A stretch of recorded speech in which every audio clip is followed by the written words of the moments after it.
For creating the products, you need to click on the products tab.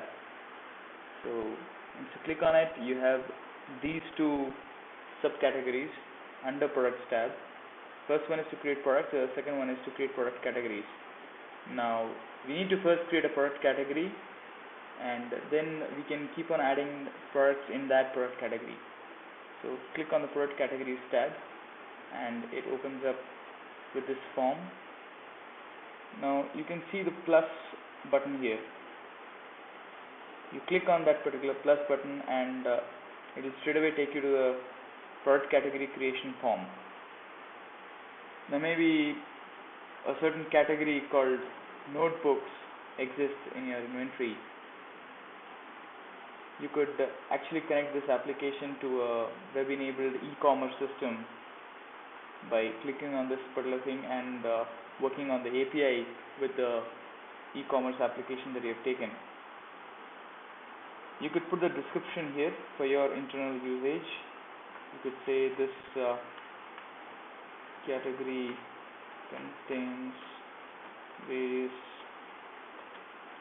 notebooks for your better understanding,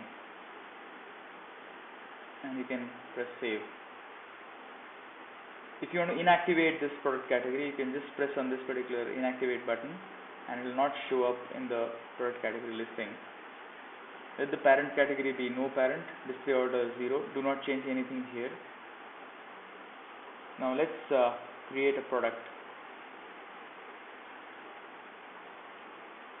If you click on this particular product button and a similar form pops up, press on this plus button and you will see product categorization form coming up. So if you observe, the product category form had very few details. It just had the product category name and some description, and that was it. But for a product, you could have a lot of detail fit in here. So we'll start creating the product. On the left side, you can see you have to put in the name here.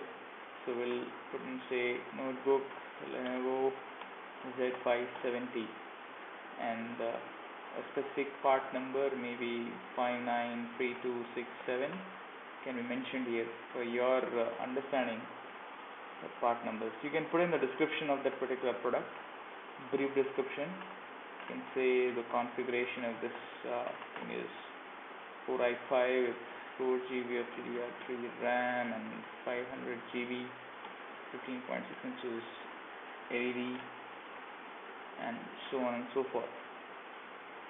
The UPC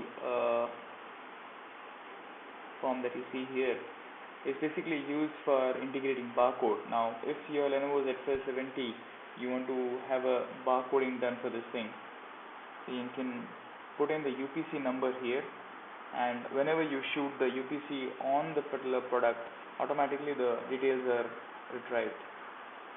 So you can put in the UPC number, whatever UPC number is generated after you shoot the barcode.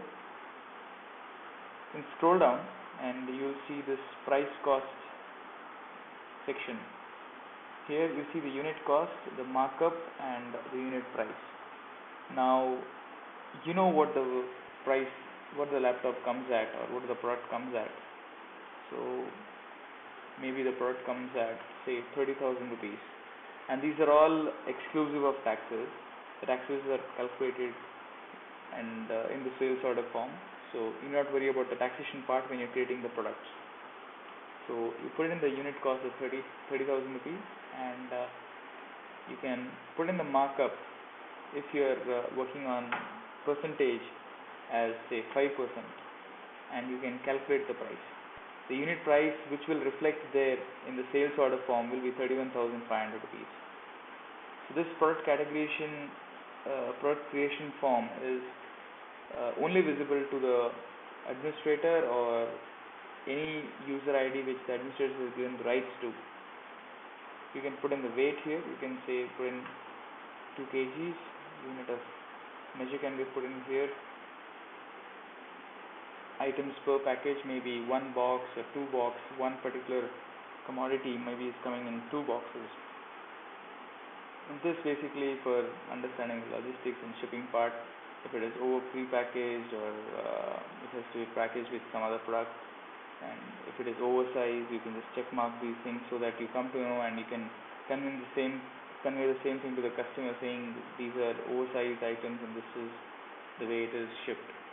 You can also put in a specific memo here, and you can put in the details which you would not want the customer to look at in the sales order form in this product categorization form. Now, if you see the web category, you can just press on this web enabled, and if you have an API which links to your application here, you can start e-commerce